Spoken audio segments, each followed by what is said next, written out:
হযরত আলী রাদিয়াল্লাহু তাআলা আনহু ওমর রাদিয়াল্লাহু তাআলা আনহুর জামানায় তিনি রাতের বেলায় ঘুমায় আছেন, স্বপ্নে দেখছেন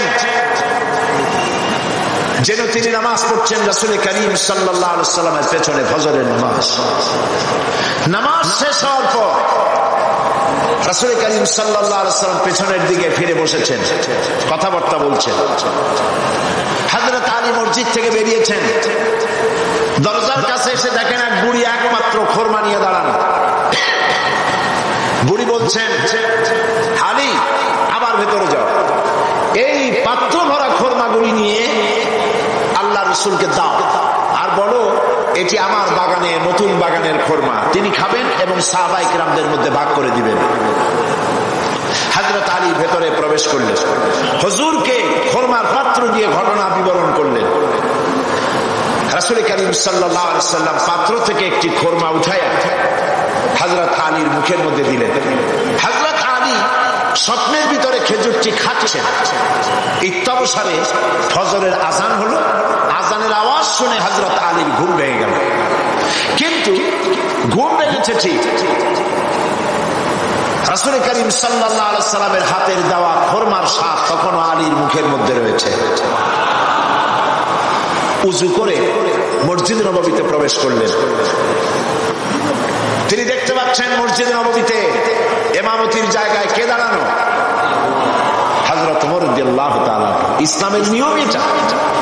ইসলামী শাসন ব্যবস্থায় রাষ্ট্রপ্রধান যিনি হবেন তিনি সেই দেশের সব থেকে বড় মসজিদে ইমামতি করার, খুতবা দেওয়ার যোগ্যতা তার থাকতে হবে। হযরত ওমর রাদিয়াল্লাহু তাআলা আনহু ফজরের নামাজ পড়লেন। এখন কিন্তু আর স্বপ্ন না, এখন কি বাস্তব। ফজরের নামাজ শেষ করে হযরত ফারুক রাদিয়াল্লাহু তাআলা আনহু পেছনের দিকে ফিরে বসেছেন। হযরত আলী উঠেছেন, মসজিদ থেকে বেরোবেন, দরজার কাছে এসে দেখেন এক বুড়ি একমাত্র খোরমা নিয়ে দাঁড়ানো। বুড়ি বলছেন, আলী আবার ভেতরে যাও, এই পাত্র ভরা খোরমা নিয়ে আমিরুল মুমিনিনকে বলো এটি আমার নতুন বাগানের খোরমা, যেন তিনি খান আর রাসূলুল্লাহর সাহাবীদের মধ্যে যেন ডিস্ট্রিবিউট করে দেন। হযরত আলী দেখছেন কি আশ্চর্য কথা, যা স্বপ্নে দেখলাম তাই বাস্তব হচ্ছে।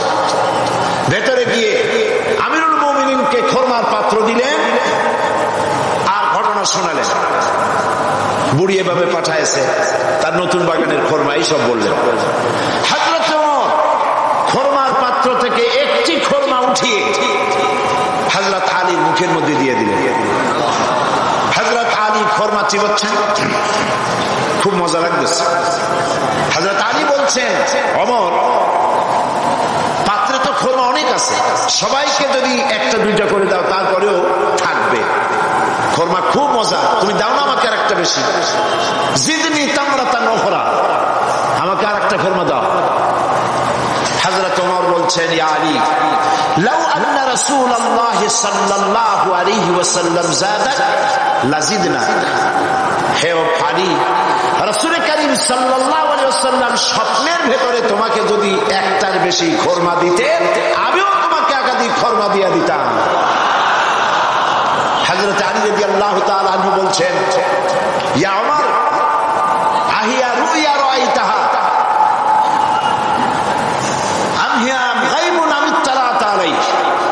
এটা কি? এটা কি তুমি স্বপ্ন দেখেছো আমার মতো, না গায়েব থেকে তোমাকে জানানো হয়েছে? আমাকে রাসূলুল্লাহ স্বপ্নে একটা খোরমা দিলেন, তা তুমি টের পাইছো কেমনে? কিভাবে টের পেলে? এটা কি স্বপ্ন দেখেছো না গায়েব? হযরত ওমর বলছেন, ইয়া আলী ওয়াল্লাহি মা হিয়া রুয়া ওয়ালা গায়েব ওয়ালাকিন্নাল মুমিনা ইযা আখলাসা কলবাহু ইয়ারা বিনূরিল্লাহ। মূল বক্তব্য হচ্ছে এই যে, হে আলী, এটা স্বপ্ন নয়, এটা গায়েব থেকেও আমাকে জানানো হয়নি। মূল কথা হচ্ছে আল্লাহর কোন মুমিন বান্দা যখন আল্লাহর জন্য হয়ে যায়, ব্যক্তিতে, পরিবারে, সমাজে, রাষ্ট্রে, জীবনের সব ক্ষেত্রে যদি কোনো মুমিন বান্দা আল্লাহর গোলাম হয়ে যায়, তো আল্লাহর সাহায্যেই সে দেখতে পায়। মানুষের মূল ক্ষতি ব্যবসায় ক্ষতিগ্রস্ত হয়েছে, এটা মূল ক্ষতি নয়। স্বাস্থ্য হারাইছে, মূল ক্ষতি নয়। রাজনীতিতে ব্যর্থ হয়েছে, মূল ক্ষতি নয়। জীবনে মন্ত্রিত্ব হারাইছে, মূল ক্ষতি নয়, মূল ক্ষতি প্রতি মুহূর্তে সময় নষ্ট হচ্ছে, এটাই মূল ক্ষতি। ভাইরা, কিয়ামতের দিন জান্নাতীদের কোনো দুঃখ থাকবে না, সকলের দুঃখ থাকবে, জান্নাতীদের কোনো দুঃখ থাকবে না? থাকবে, থাকবে। জান্নাতীদের মনের মধ্যে একটা দুঃখই থাকবে, ভালো করে শুনুন, জান্নাতীদের মনের মধ্যে একটা দুঃখই হবে, তারা মনে মনে চিন্তা করবেন, আফসোস করবেন, আরে যদি দুনিয়ায় বসে অমুক সময় বাসে বসেছিলাম, আজে বাজে চিন্তা করেছি, বাড়ির ড্রয়িং রুমে একা একা বসে বসে আজে বাজে চিন্তা করেছি, অমুক অমুক সময় খেলাধুলায় কাটাইছি, এই সময়গুলিতে যদি সুবহানাল্লাহ, আলহামদুলিল্লাহ, লা ইলাহা ইল্লাল্লাহ, আল্লাহু আকবার, এই তাসবিহ যদি পড়তাম, জিকির আজকার করতাম, জান্নাতের ভিতরে আরো নিয়ামত লাভ করতে পারতাম। সময়টা তো কাজে লাগাইলাম না। মানুষের শর্ত, মুমিনের সব কাজে সব। ওয়াকুলু লিন্নাসি হুসনা, মানুষের সঙ্গে ভালো ভালো কথা কও, মানুষের সঙ্গে হাসি মুখে কথা কও। একজনের সাথে হাসি মুখে কথা বললে আপনার একটা সৎকার দেওয়ার মতো সমান সব আমলনামায় লেখা হয়ে গেল। ভালো ভালো কাম করো। আমরা চলছি ধ্বংসের দিকে। কোন দিকে যাচ্ছি বলেন না, কোন দিকে? আমার তো মনে হয় হেমিলেনের সেই বংশীবাদক যেন বাঁশি বাজিয়ে চলছে, আর গোটা জাতি তার পেছনে সমুদ্রের ডুবে মরার জন্য অগ্রসর হচ্ছে। আমি বলতে চাচ্ছি যে আজ আমরা সফলতা এবং ব্যর্থতা কিসে, লাভ আর ক্ষতি কিসে, এটা বুঝতে পারছি না বলেই গোটা জাতির এই দুর্দিনে সূরা ওয়াল আসর এইটাই আমাদের আলোচনা করা উচিত বলে আমি মনে করি। এর মধ্যেই আল্লাহ পাক আমাদের লাভ, আমাদের ক্ষতি, আমাদের সাফল্য, আমাদের ব্যর্থতা এর মানদণ্ড নির্ণয় করে দিতে পারেন কে? কথা বোঝেন নাই? তাহলে বলেন না, কে দিতে পারেন? সেই আল্লাহ রাব্বুল আলামিন, তিনি এই কোরআনকে দিয়েছেন, এই সূরা তিনি নাযিল করেছেন। ইমাম শাফি রাহমাতুল্লাহ আলাইহি বলেছেন, লোকেরা যদি এই ছোট্ট সূরাটি উপরে চিন্তা ভাবনা করে তাহলে একটা মানুষের জন্য এই সূরাটাই তার হেদায়েতের জন্য যথেষ্ট হয়ে যেতে পারে, আর কিছু লাগে না। এই ছোট্ট সূরাটি একটা মানুষের সম্পূর্ণ হেদায়েত হওয়ার জন্য যথেষ্ট। আল্লাহ রাব্বুল আলামিন শুরু করছেন এভাবে, ওয়াল আসরি ইন্নাল ইনসানা লাফি খুসর। ওয়াল আসর, আসরের আগে একটা অ আছে। আরবি গ্রামার অনুযায়ী এই অটা হচ্ছে ওয়াও কাসমিয়া, এটা হচ্ছে শপথ। আল্লাহ কসম করছে। আপনারা খুব চিন্তা ভাবনা করেন, মাথা ঠান্ডা করে, কান এবং দিল, মন, মগজ সব এদিকে আপনারা গভীর মনোনিবেশ সহকারে যদি শোনেন তাহলে বুঝতে পারবেন আল্লাহ পাক শপথ করতেছেন, কসম করতেছেন। এটা কি সোজা ব্যাপার না বিরাট ব্যাপার? আমরা তো কসম করি, আমরাও তো কসম করি। কখন করি? কথাটাকে নিশ্চিত করার জন্য, দৃঢ়ভাবে বিশ্বাস করার জন্য বলি, আল্লাহর দোহাই, আল্লাহর কসম, এই বলে আমরা আমাদের কথাকে উপস্থাপন করি অধিকতর বিশ্বাস করার জন্য। আল্লাহ পাক কসম করতেছেন, তবে আল্লাহর কসম আর আমাদের কসম এক না। আমরা কসম করি সবচাইতে যিনি বড়, মহানত্ব, বিরাটত্ব, শ্রেষ্ঠত্বের উপরে ভিত্তি করে আমরা কসম করি, যেহেতু আল্লাহর চাইতে মহান, বড়, শ্রেষ্ঠ আর কেউ নাই। এই জন্যে আল্লাহর চাইতে বড় কেউ নাই বলি আমাদের জীবনের শ্রেষ্ঠ স্লোগান, মুসলমানের জীবনে শ্রেষ্ঠ স্লোগান নারে তাকবীর। আসতে বললেন কেন?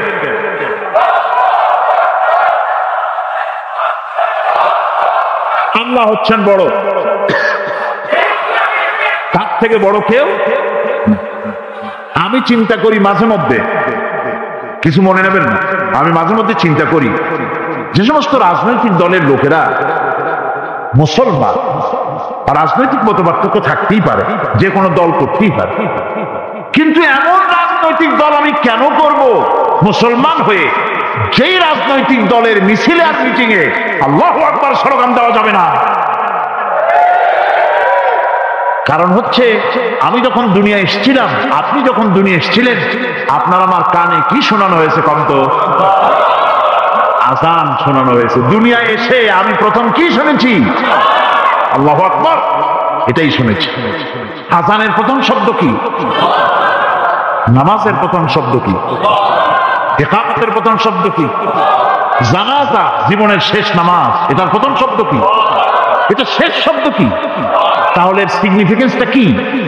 এর অর্থটা হচ্ছে আমার জন্ম থেকে মৃত্যু পর্যন্ত জীবনের সকল ক্ষেত্রে আমাকে বলতে হবে, স্বীকার করতে হবে, মানতে হবে, নিতান্ত গোলামের মতো মানতে হবে আল্লাহু আকবার। আল্লাহ চাইতে শ্রেষ্ঠ কেউ। আমরা কসম করি যেহেতু আল্লাহ বড়, তার বিরাটত্বের উপরে নির্ভর করে আমরা কসম করি, কিন্তু আল্লাহর চাইতে বড় তো কেউ নাই। উনি কসম যখন করবেন, উনি করবেন কিসের কসম? আমাদের কসম আর আল্লাহর কসম এক নয়। রব্বুল আলামিন যখন কসম করেন, তিনি তার কাছে বড়, তার চাইতে বড় কেউ নাই, শ্রেষ্ঠ কেউ নাই, মহান কেউ নাই। সেজন্য তিনি যে কসম করেন, যে কথা বলতে চান, ওই কথার সাথে, ওই বিষয়ের সাথে যার সম্পর্ক, যার সাযুজ্য আছে, সম্পৃক্ততা আছে, সিমিলারিটি আছে, তার কসম আল্লাহ পাক করেন।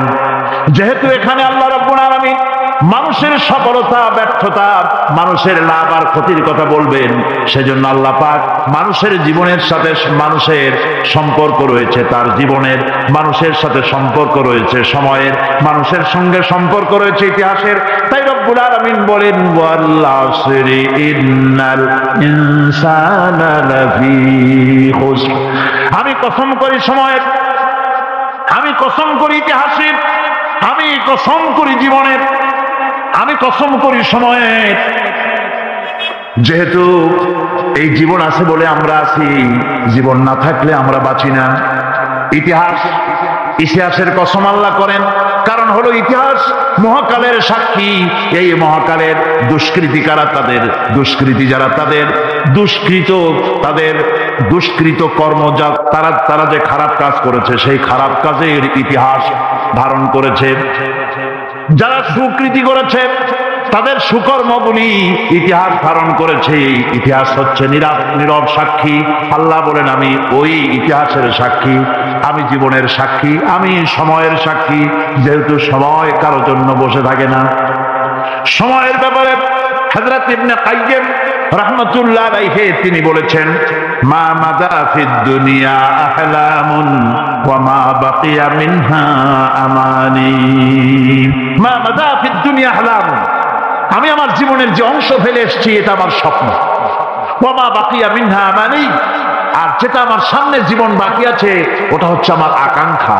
ওয়াল ওয়াক্তু বাইনাহুমা দায়ুন, আর এর মাঝখান থেকে সময় চলে যাচ্ছে। সময় আমার জন্য বসে নেই, সময় চলে যাচ্ছে।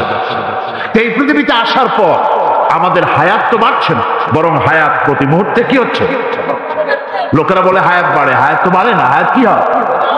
জন্মের পরের থেকে আমার জন্য রিজার্ভ আছে যতটুকু, 50 বছর বাঁচবো, 60 বছর বাঁচবো, যতটুকু হায়াত আমার জন্য নির্ধারিত করা আছে, নির্ধারণ করা আছে, প্রতিদিন একদিন করে কমে যেতেছে। এজন্য আমি বলি, আমার বাড়িতে যে ঘড়িটা আছে, এই ঘড়িটা বেলা 1টার সময় ঢং করে একটা আওয়াজ দেয়, শ্রোতাকে শুনিয়ে দেয়, বাড়িওয়ালা তোমার জীবনের মূল্যবান হায়াত থেকে 1 ঘন্টা কমায়া দিলাম। 2টার সময় 2টা ঘন্টা লাগায় শোনায় দিল, বান্দারে তোমার জীবনের মূল্যবান সময় থেকে 2টি ঘন্টা কমে গেল। এমনি করে দিন গেল, মাস গেল, বছর গেল, আমাদের হুঁশ হলো না। সময় চলে গেল তাস খেলে খেলে, সময় চলে গেল আমাদের খেলাধুলা করে, শয়তানি বদমাশি করে। সময় কতটুকু পেলাম? কিয়ামতের দিন, বিচারের দিনটা যেটা হবে, আল্লাহ রাব্বুল আলামিন বলেন বিচারের দিনটাই লম্বা হবে 50 আলফা সানা মিম্মা তাউদ্দুন। বিচারের দিনটা লম্বা হবে কত বছর? 50,000 বছর। কত বছর? দুনিয়ায় যেভাবে তুমি হিসাব করো, দুনিয়ার গণনা অনুযায়ী হাসরের বিচারের দিনটা হবে 50,000 বছরের মতো লম্বা। এক কিতাবে দেখেছি, তিনি লিখেছেন হিসাব করে, কিয়ামতের ওই দিনটার হিসাবে 50,000 বছর একটা দিন লম্বা। ওই হিসাবে পৃথিবীতে যারা 60 বছর বাঁচলো, সেজন্য আখিরাতে 2 মিনিট দুনিয়ায় বাঁচলো। চিন্তা করেছে? মাত্র 2 মিনিট। 60 বছর যারা হায়াত পেল, 2 মিনিট বাঁচলো। এই 2 মিনিটের জন্য কত হাঙ্গামা, কত মারধর, কত সন্ত্রাস, ক্ষমতার জন্য লড়াই। ঠ্যান করেনগে ত্যান করেনগে, লাঠি কে আন্দার মুগুর ভরেনগে, শক্তির ঠেলায় অস্থির। আমার বন্ধুগণ, সময় চলে যাচ্ছে, স্রোতের মতো করে কারোর জন্য সময় অপেক্ষা করতেছে না। আমাদের মৃত্যু প্রতি মুহূর্তে কাছে চলে আসতেছে। এই জন্য শায়ের বলেছেন, আগাহা আপনি মৌত সে কোই বশর নেহি, আগাহা আপনি মৌত সে कोई बशर नहीं, सामा सो बरस के हैं पल की खबर नहीं। মৃত্যু সম্পর্কে আমাদের কারো জানা নাই, যে কোনো মুহূর্তে মৃত্যু আমাদের কাছে এসে যেতে পারে। মৃত্যু সম্পর্কে কিছুই জানা নাই, অথচ প্রতি মুহূর্তে আমরা মৃত্যুর দিকে গিয়ে চলছি। মাল সামান 100 বছর কি ধরে খাবো তাও জমা করে রেখেছি, কিন্তু এক মুহূর্তের খবর নাই। মাহফিলে এসেছি, বাড়ি যেতে পারবো নিশ্চয়তা নাই। আছে? বলেন আছে? আপনি বাড়িটাও ভালো, বসেছেন, দাঁড়াতে পারবেন, এই নিশ্চয়তা আছে নাই। সুতরাং সুরাটের যে সময়ের উপরে কসম করে মূলত সময়ের অপরিসীম গুরুত্ব সম্পর্কে আল্লাহ পাক মানুষকে বুঝাই দিতেছেন। সময়ের দাম দাও। আমাদের সময় চলে যায় গান শুনতে শুনতে, আশ্চর্য মলম বিক্রি করা দেখতে দেখতে, তাস পাশা খেলতে খেলতে সময় চলে যায়, কেউ খেয়াল করে না। সময় বলতে অতীত কালও হতে পারে, আবার বর্তমানও হতে পারে। আর বর্তমান কাল কোনো কালই না, কোনো কাল নয়। প্রতি মুহূর্তে ভবিষ্যৎ এসে বর্তমান হয়, আর প্রতি মুহূর্তে বর্তমান কি হয়? অতীত হয়ে যায়। বর্তমান কাল বলে কোনো কাল না, প্রতি মুহূর্তে অতীত হয়ে যাচ্ছে। এই যে আমি মাহফিলে বসছিলাম প্রথম এসে, ওইটা কি এখনো বর্তমান আছে? এই যে বর্তমান কথা বলছি, এটা অতীত হয়ে যাচ্ছে। সুতরাং বর্তমান কাল নাই। আল্লাহ পাক ওয়াল আসরে সময়ের কসম করে বলছেন। যদি আমরা চিন্তা ভাবনা করি তাহলে আমরা লক্ষ্য করব আমাদের আসল মূলধন সময়। আসল মূলধন কি? জীবনের আসল মূলধন কি? সময়। বন্ধুগণ, সময় দ্রুত গতিতে চলে যাচ্ছে, মানুষের জীবন ক্ষতিগ্রস্ত হচ্ছে। ক্ষতি থেকে বাঁচতে পারবে 4টা গুণ যার মধ্যে আছে, বাকি সব ক্ষতিগ্রস্ত হয়ে যাবে। আমার ভাইয়েরা, এই কথাগুলি বলে আল্লাহ পাক যেন এরকম একটা দৃষ্টান্ত দিলেন। আপনি যদি পরীক্ষার হলে গিয়া দেখেন ছাত্ররা পরীক্ষা দিতেছে, পরীক্ষার জন্য নির্ধারিত সময় কতটুকু? 3 ঘন্টা। 3 ঘন্টা। 3 ঘন্টা। আপনি গিয়ে দেখলেন কোন একজন পরীক্ষার্থী পরীক্ষা দিতে গিয়ে আর একদিকে তাকায় আছে, আকাশের তারা গুনতেছে, অথবা সে গল্প করতেছে, অথবা পরীক্ষা বাদ দিয়ে আজে বাজে কিছু লিখতেছে। আপনি যেমন তাকে, ওই ছেলেটাকে আনবো না, গাফেল ছেলেটাকে ঘড়ির দিকে তাকায় বলেন, এই ছেলে ওই ঘড়ির দিকে তাকাও, দেখো তোমার সময় কিন্তু চলে যেতেছে মাত্র 1 ঘন্টা, আর তুমি সময় নষ্ট করতেছো। আল্লাহ যেন স্নেহ পরবশে তাম পৃথিবীর গোলামদেরকে, বান্দাদেরকে আঙ্গুল নির্দেশনা দিয়ে বলছেন, বান্দারা প্রতি মুহূর্তে তোর জীবনের মূল্যবান সময় চলে যেতেছে, প্রতি মুহূর্তে সময় যাচ্ছে।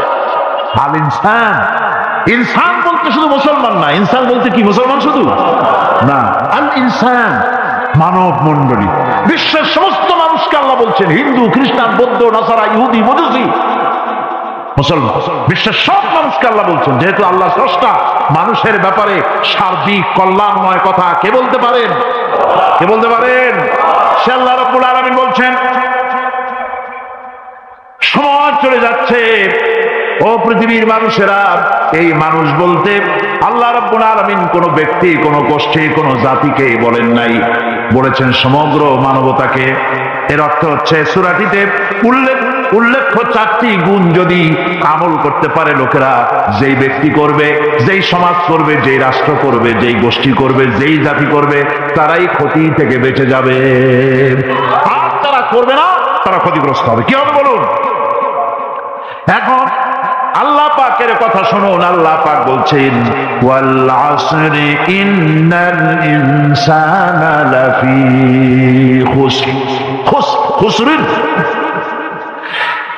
এই যে খাসারা, এই শব্দটা হচ্ছে আবিধানিক অর্থে ক্ষতি, হচ্ছে লাভের বিপরীত। লাভের বিপরীত কি? ক্ষতি। নাফা, এই নাফার বিপরীত কি? নোকসান।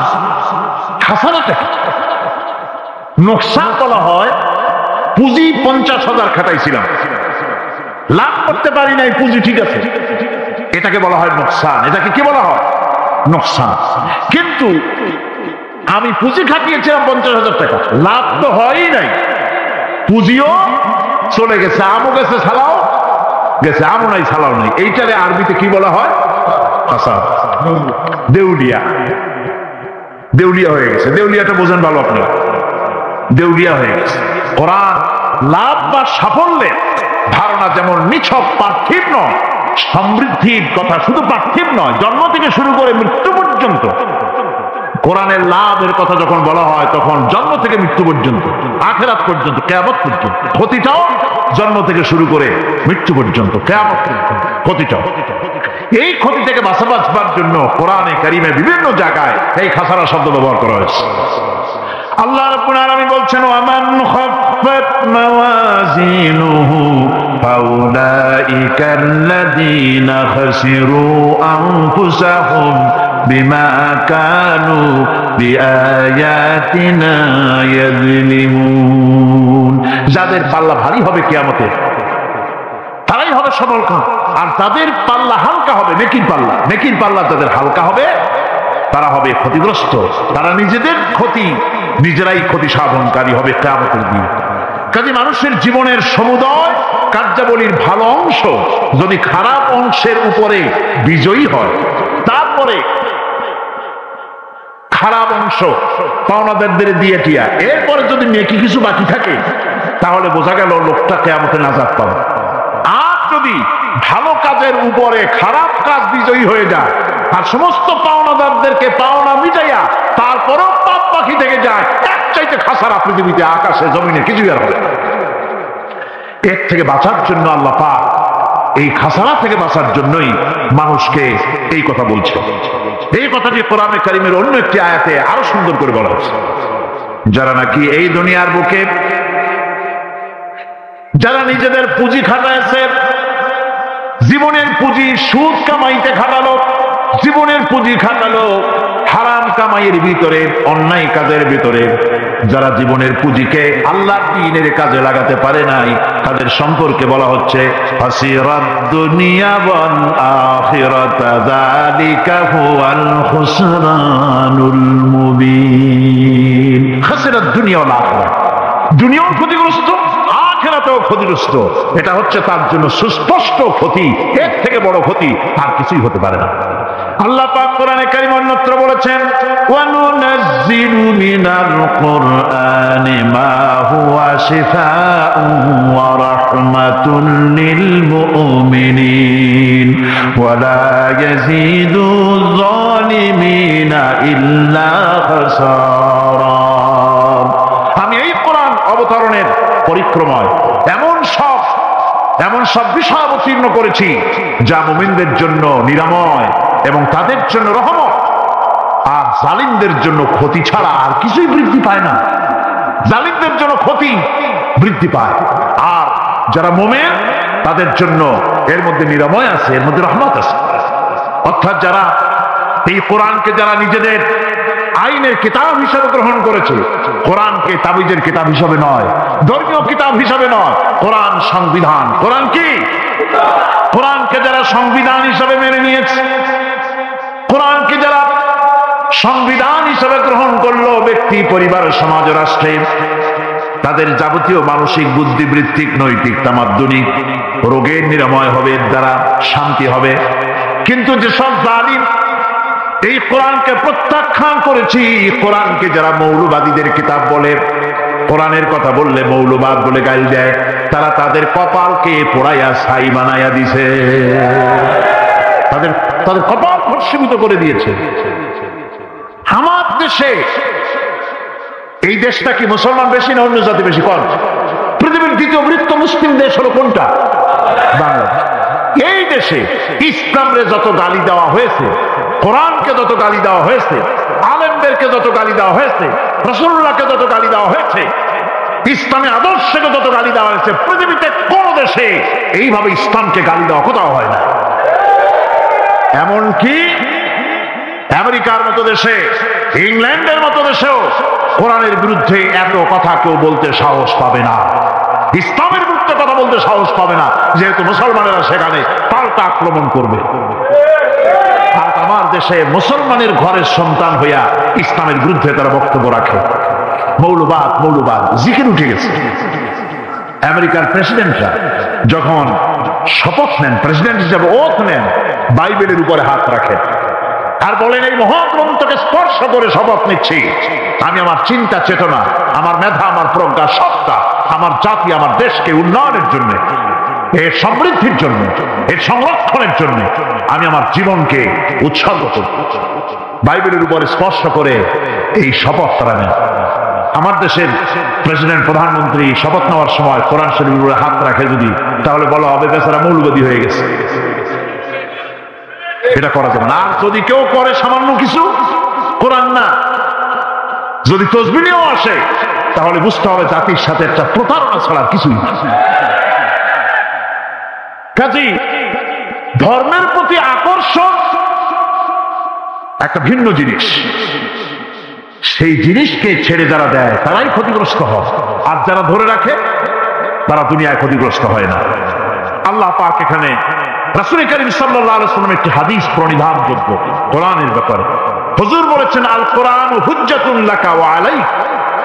এই কোরআন হয় তোমার পক্ষের সাক্ষী, না হয় এই কোরআন তোমার বিপক্ষের সাক্ষী। কিয়ামতে এই কোরআন হয় তোমার পক্ষে কাজ করবে, নতুবা এই কোরআন তোমার বিপক্ষে কাজ করবে। দুই অবস্থা থেকে খালি হবে না। হয় কোরআন তোমার পক্ষে সাক্ষী দেবে, না হয় আমরা কি চাই? কিয়ামতে কি চাই? বলেন কি চাই? কোরআনের পক্ষে যদি আমরা সাক্ষী চাই, তাহলে এই কোরআনের পক্ষে আমাদেরকে কাজ করতে হবে। এছাড়া আমাদের নাজাতের কোনো পথ নাই। আল্লাহ নাবুদা ইল্লাল্লাহ, আল্লাহ ছাড়া কারো গোলামি করব না। এই স্লোগান দাও, আল্লাহ ছাড়া কারো গোলামি করব না। খ্রিস্টানেরা কথা বলো, ইহুদিরা কথা বলো, তাহলে এই পৃথিবীতে শান্তি আসবে। আজ কি পৃথিবীর সব রাষ্ট্রসমূহ আল্লাহর গোলামি করে, না প্রতিবেশী রাষ্ট্রের গোলামি করে? আল্লাহরে ভয় পায় বেশি, না প্রতিবেশীর ভয় পায় বেশি? প্রতিবেশী ভারতের ভয় অস্থির, এক এক দেশ আর এক দেশের ভয়তে অস্থির। এই জন্য আল্লাহ পাক বলেছেন, ঘোষণা করো, আল্লাহ নাবুদা ইল্লাল্লাহ, আল্লাহ ছাড়া কারো গোলামি করব না। ওয়ালা নুশরিকা বিহি শাইআ, আর আল্লাহর সাথে কারো অংশীদার স্থাপন করব না। ওয়ালা ইয়াত্তাখিযা বা'দুনা বা'দান আরবাবাম মিন দুনিল্লাহ, আর আমরা কাউকে আল্লাহ ছাড়া কাউকে সুপার পাওয়ার হিসাবে মেনে নেব না। সুপার পাওয়ার কে?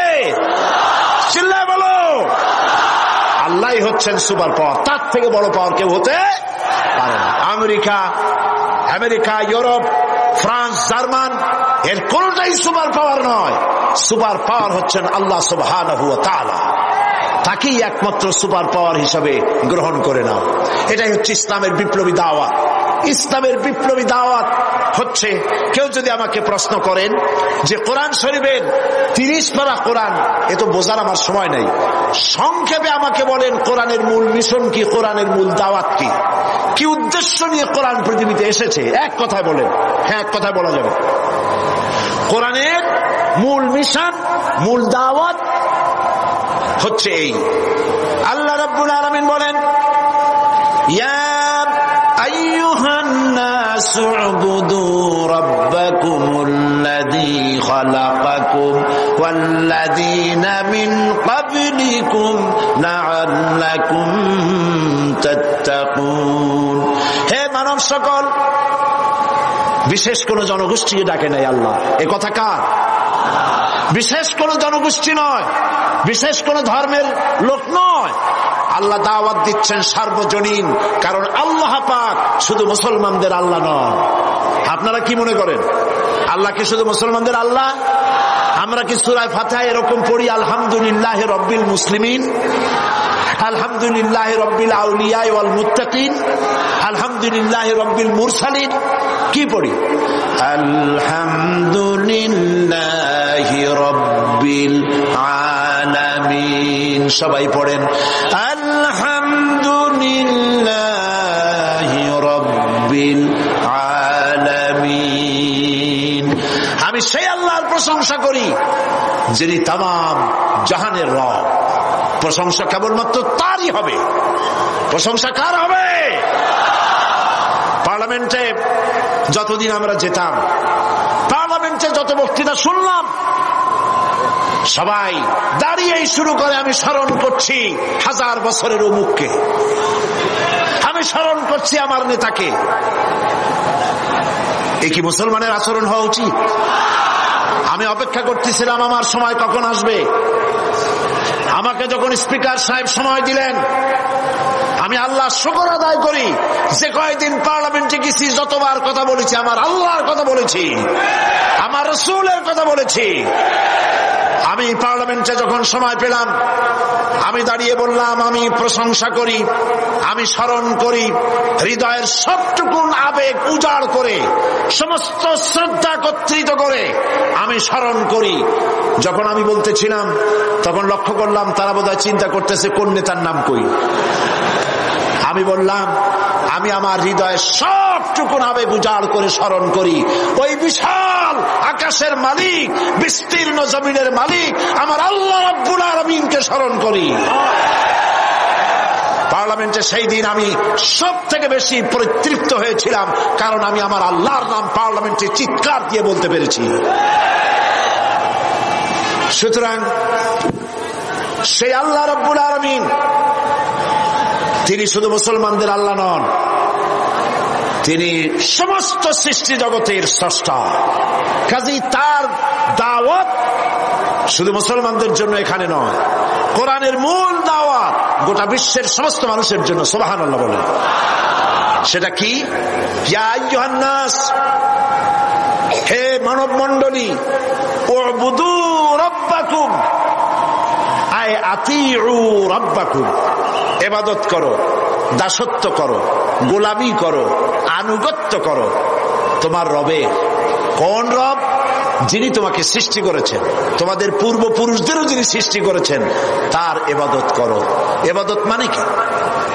গোলামি। বলুন ইবাদত মানে কি? গোলামি।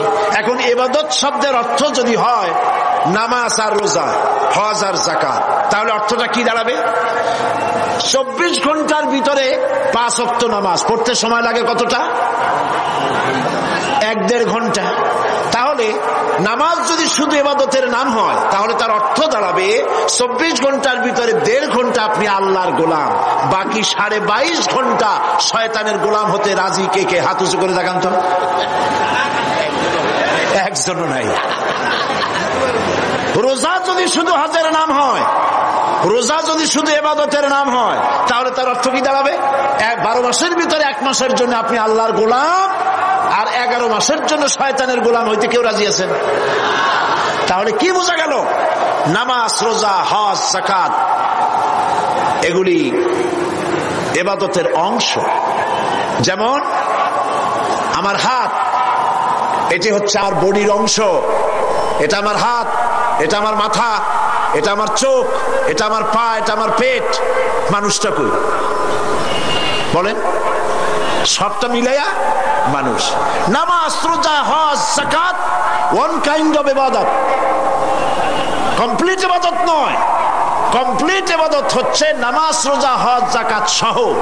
যার কথা মতো নামাজ পড়বেন, নামাজ পড়েন কার কথা মতো বলেন? যার কথা মতো বাইতুল মুকাররমে সেজদা দেন, যার কথা মতো বাড়িতে গাড়িতে সেজদা দেন, তার কথা মতো পার্লামেন্ট চালাতে হবে। এর নাম ইবাদত। এর নাম কি? যার কথা মতো হজ করেন, যাকাত দেন, যার কথা মতো মাঝে মধ্যে নির্বাচনের আগে মাথায় পট্টি লাগান, সেই আল্লাহর কথা মতো দেশ চালাতে হবে। এর নাম হলো ইবাদত। এর নাম কি? এর নাম হচ্ছে ইবাদত। ইবাদত শুধু নামাজ, রোজা, হজ, যাকাত নয়। আবার এই কথা আপনারা বললেন না যে সাইদি সাহেব বলেছে নামাজ রোজা কোনো ইবাদতই না। মানুষ তো বোঝে একটা, করে গিয়ে আর একটা, রিপোর্ট করে আবার আর এক রকম। কথা বুঝতে পেরেছেন? উল্টা পাল্টা বুঝবেন না। নামাজ ইবাদত, তবে ইবাদতের অংশ, কমপ্লিট ইবাদত নয়। কমপ্লিট ইবাদত হচ্ছে আল্লাহর গোলামি হবে জন্ম থেকে শুরু করে মৃত্যু পর্যন্ত, মুরগির ফার্ম থেকে শুরু করে জাতিসংঘ পর্যন্ত সব জায়গায় আইন চলবে কার? সেই আইন চালু করার জন্যই আল্লাহ পাক এই কোরআন নাজিল করেছেন। উবুদু রাব্বাকুম আই আতিউ রাব্বাকুম, আল্লাহর ইবাদত করো, আল্লাহর গোলামি করো, করলেই শান্তি পাবা। দেখুন না, আকাশে যে সূর্যটা আছে এটা কি পৃথিবীর চাইতে ছোট না বড়? কত বড়? 13 লক্ষ গুণ বড়। কত বড় সূর্য, চন্দ্র, গ্রহ, নক্ষত্র, সৌররাজি দাঁড়ায় আছে না চলে? এ ব্যাপারেও বিজ্ঞানীদের ভিন্ন ভিন্ন মত আছে। কোন কোন বিজ্ঞানী বলেছেন সূর্য ঘোরে, কেউ কয় চন্দ্র ঘোরে, কেউ কয় দুনিয়া ঘোরে, কেউ কয় আমরাও ঘুরি। প্রকৃতপক্ষে ঘোরে কে, সে কথা কার কাছ থেকে জানবো? আল্লাহ রাব্বুল আলামিন দুনিয়ার মানুষকে তার সৃষ্টি জগৎ সম্পর্কে জানায় দিয়েছেন।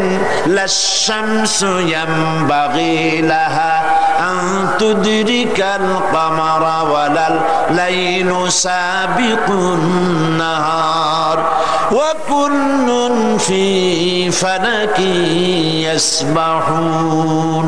প্রবল জ্ঞানী হইবে যাহারা, আপন মনেতে বুঝিবে তাহারা, রাত্রি পারে না আগে যাইবার দিনের স্থান করি অধিকার। চন্দ্র বাঁধে না সূর্যের গায়েতে, সূর্য পারে না চন্দ্রকে ধরিতে। যার যে স্থান বহাল রাখিয়া ভ্রমণ করিছে খোদাকে ডরিয়া। আল্লাহকে ভয় করে যার যার গতিপথে চলছে। ওয়া কুল্লুন ফি ফালাকি ইয়াসবাহুন, মহাশূন্যে যা আছে কেউ দাঁড়ায় নাই, সব ঘুরছে। সুবহানাল্লাহ। Activity is life, inactivity is death. যতদিন ঘুরবে ততদিন পৃথিবী চলবে।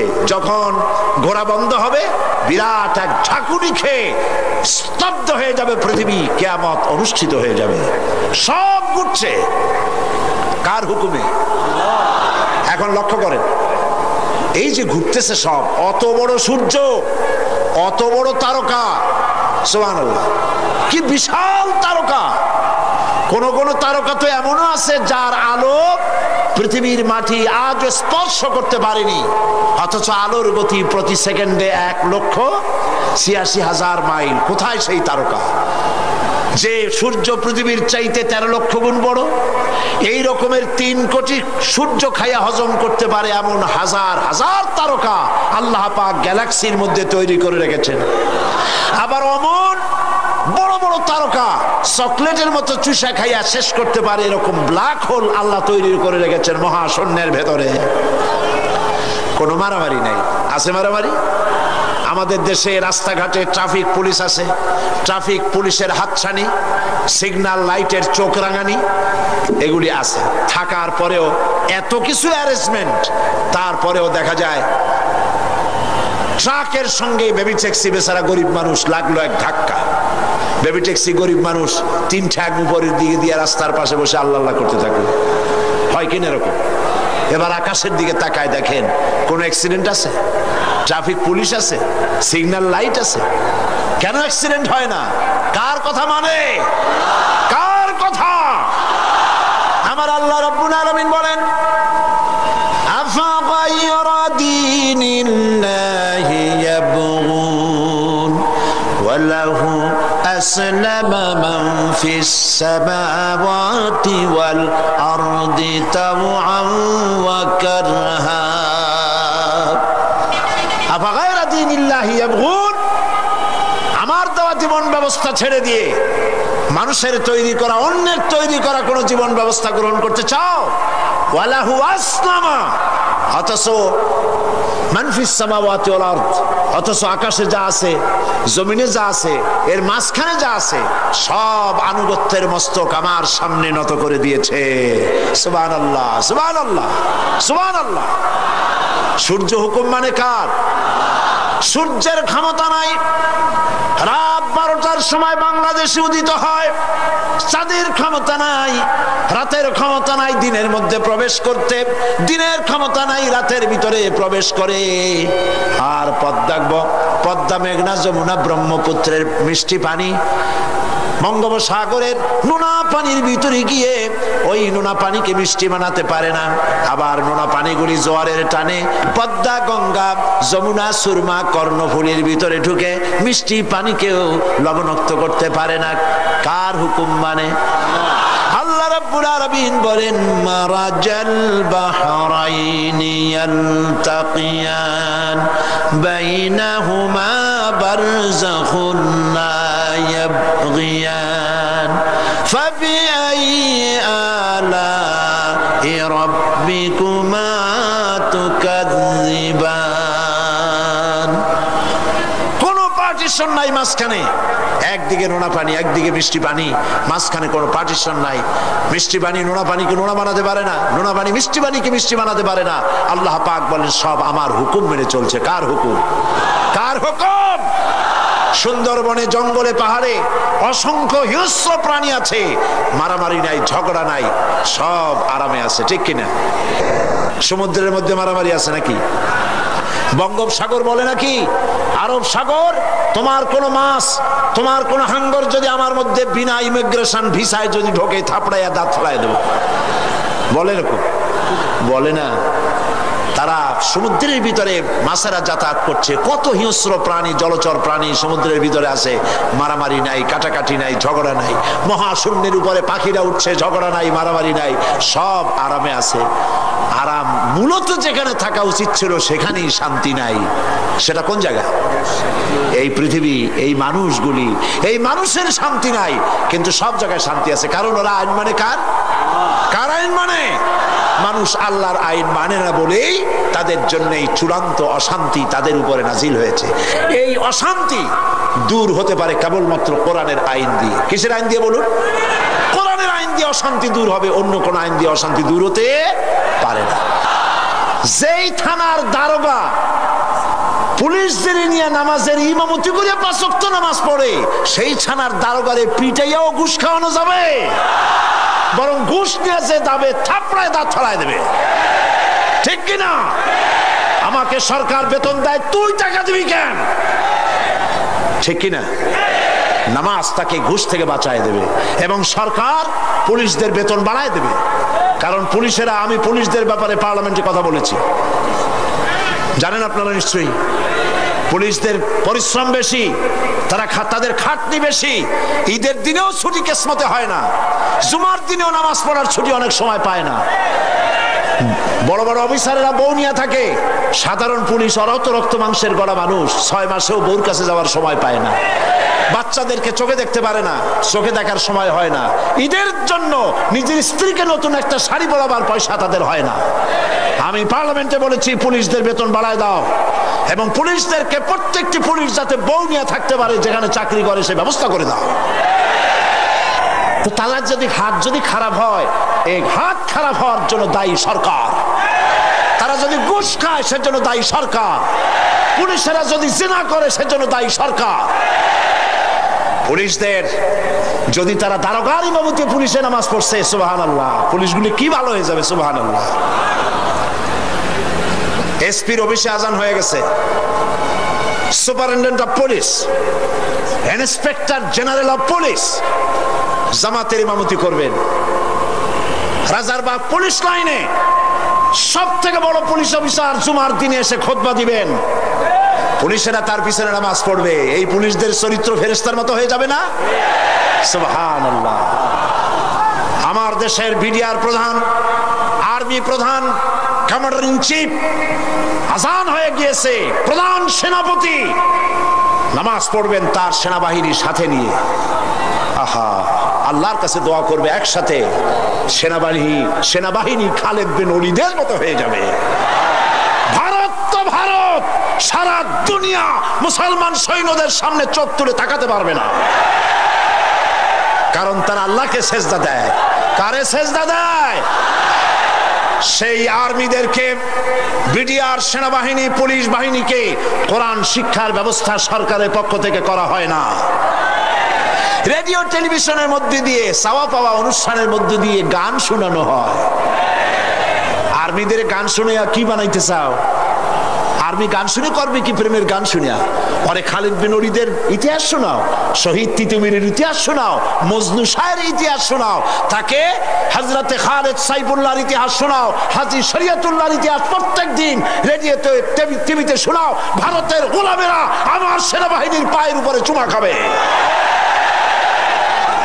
এইটা আমি এই কথা যখন বলি তখন বলা হয়, যখন এই কথা বলি তখন বলা হয় এটা হলো মৌলবাদী কথা, মৌলবাদী কথা। কোরআন শরীফের প্রচার হলে মৌলবাদ হয়।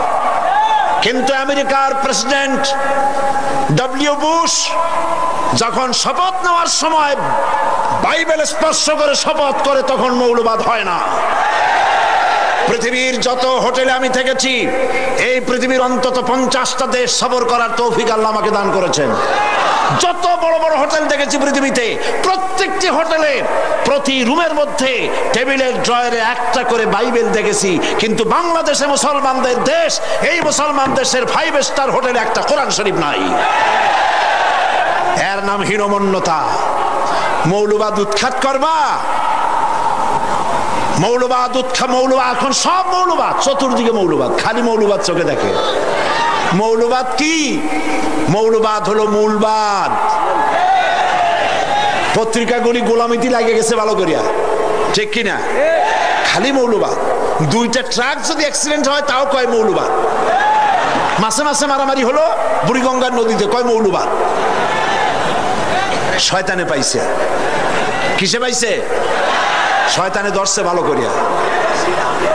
মৌলবাদ শব্দটা মূলবাদ, মূল, মৌলিক থেকে, মূল থেকে মৌলিক, সেখান থেকে মৌলবাদ। মূল হচ্ছে কোরআন, মূল হচ্ছে হাদিস, মূল হচ্ছে আল্লাহ, মূল হচ্ছে কোরআন, মূল আমার রাসূল। সেই মৌলবাদ তোমরা উৎখাত করবা, এত সোজা। তোমরা মৌলবাদ উৎখাত করবার বাংলার 12 কোটি মানুষ বসে বসে আঙ্গুল চষবে। আমার প্রিয় ভাইয়েরা,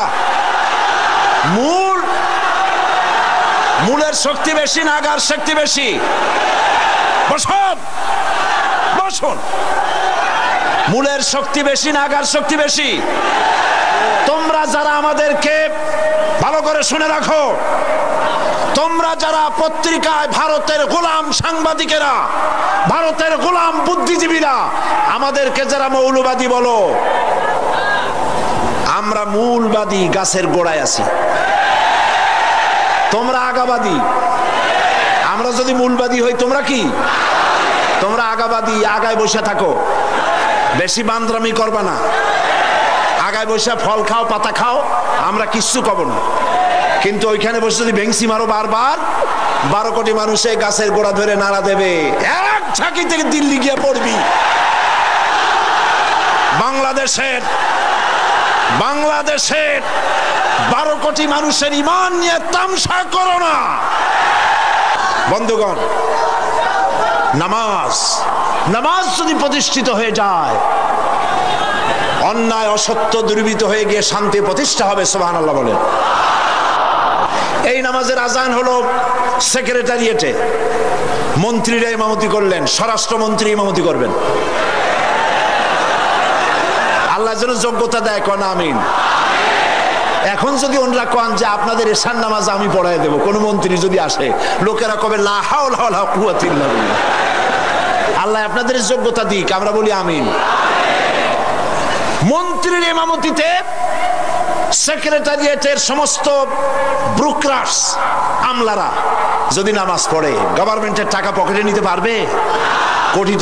কোটি টাকা কোথার থেকে মারিং কাটিং হয়। আমার দেশে তো কোনো জিনিসের অভাব নাই, সব আছে, শুধুমাত্র সচ্চরিত্র নেতৃত্বের অভাব। এই অভাবটা পূরণ হতো যদি নামাজ কায়েম হয়ে যেত। আল্লাহর নবী বলেছেন, লা দীনা লিমান লা সালাতা লাহু, যার কাছে নামাজ নাই তার কাছে দ্বীন নাই, ঈমান নাই, চরিত্র নাই, কিছুই নাই। আল্লাহর নবী বলেছেন, আল্লাহর বান্দা এবং কাফেরের মধ্যে পার্থক্য কি? পার্থক্য হলো নামাজ। যে নামাজ পড়ে সে আল্লাহর বান্দা, যে নামাজ পড়ে না সে ব্যক্তি কুফরি করলো। মান তারাকা সালাতান মুতাআম্মিদান ফাকাদ কাফারা, ইচ্ছে করে যে নামাজ ছেড়ে দিল সে কুফরি করলো। বলেন নাউজুবিল্লাহ। আদমশুমারিতে আপনার নাম মুসলমান থাকতে পারে, ভোটার লিস্টে আপনার নাম মুসলমান থাকতে পারে, পাসপোর্টে আপনার নাম মুসলমান থাকতে পারে, কিন্তু আপনি নামাজ পড়েন না, আল্লাহর কসম আল্লাহর খাতায় আপনি মুসলমান নন। আপনি দেশের প্রেসিডেন্ট, প্রধানমন্ত্রী হতে পারেন, পররাষ্ট্র স্বরাষ্ট্রমন্ত্রী হতে পারেন, পুলিশ আপনাকে স্যালুট দেয়, বিডিআর স্যালুট মারে, সবই ঠিক আছে, কিন্তু আপনি যদি নামাজ না পড়েন, আমার দেশের সদর ঘাটে কুলি বোঝাটা নিয়ে পেট চালায়, যে সেই কুলিটা যদি নামাজি হয়, দিনদার হয়, পরেশগার হয়, আল্লাহরে ভয় করে, তাহলে বেনামাজি প্রেসিডেন্ট, বেনামাজি প্রধানমন্ত্রী, বেনামাজি মন্ত্রীর চাইতে আল্লাহর কাছে কুলি, মাঝি, রিকশাওয়ালার মর্যাদা হাজার হাজার গুণ বেশি। আল্লাহর কাছে কে প্রেসিডেন্ট, কে প্রধানমন্ত্রী, এইটার কোনো দাম নাই। আল্লাহর কাছে দাম কি? ইন্না আকরামাকুম ইনদাল্লাহি আতকাকুম। আল্লাহর কাছে মূল্য হচ্ছে তার যে ব্যক্তি আল্লাহকে তোমাদের মধ্যে বেশি ভয় করে। নামাজ, মসজিদে যখন দান, কি সাম্য মসজিদ, সুবহানাল্লাহ বলেন। মসজিদের মধ্যে মন্ত্রী, গরিব মানুষ, ফকির মানুষ, পানওয়ালা, সিগারেটওয়ালা, জুতায় পালিশওয়ালা সব দাঁড়ায় গেছে নামাজের মধ্যে। মন্ত্রীর সামনে এক পালিশওয়ালা, জুতায় পালিশওয়ালা দাঁড়ায় গেছে। মন্ত্রী কি বলতে পারবে, বেটা তুই জুতায় পালিশ করিস, আমি মন্ত্রী, তুই জানিস না? নইলে তোর পালিশের বক্স শুদ্ধ দোজকে পাঠায় দেবো। পারবে এরকম কথা বলতে? পারবে না, কারণ মন্ত্রী সাহেব এটা ফাইজলামি করার জায়গা না, এটা মসজিদ। এখানে তোমারও যা মর্যাদা, ওই রিকশাওয়ালা, কুলি, মসজিদ, ফকির, ভিক্ষুক তার মর্যাদা সমান। বরং তুমি যদি বেনামাজি হও আর ফাঁকি দিতে নামাজ পড়তে আসে থাকো, তো তোমার থেকে ওর মর্যাদা বেশি। কবি বলেছেন, এক হি সাপ মে খড়ে হো গে মাহমুদ ও আয়াস, এক হি সাপ মে খড়ে হো গে মাহমুদ ও আয়াস, না কোই বান্দা রহা না কোই বান্দা নওয়াজ। একই কাতারে সম্রাট মাহমুদ আর তার ভৃত্য আয়াস দাঁড়ায় গেছে। এখন কেউ চাকরও নাই, ভৃত্যও নাই, সব আল্লাহর গোলামে পরিণত হয়ে গেছে। নামাজ, ইসলামী সরকার হলে প্রথম কাজ হবে নামাজ পড়া। নামাজ পড়বেন, কাজে বরকত হবে। দেখেন না মুয়াজ্জিন কি বলে? মুয়াজ্জিন আযানের ভিতরে বলে, হাইয়া আলাস সালাহ, এসো নামাজের দিকে। আপনি বলবেন মুয়াজ্জিন চিল্লাও কেন? নামাজের দিকে আসলে হবে কি?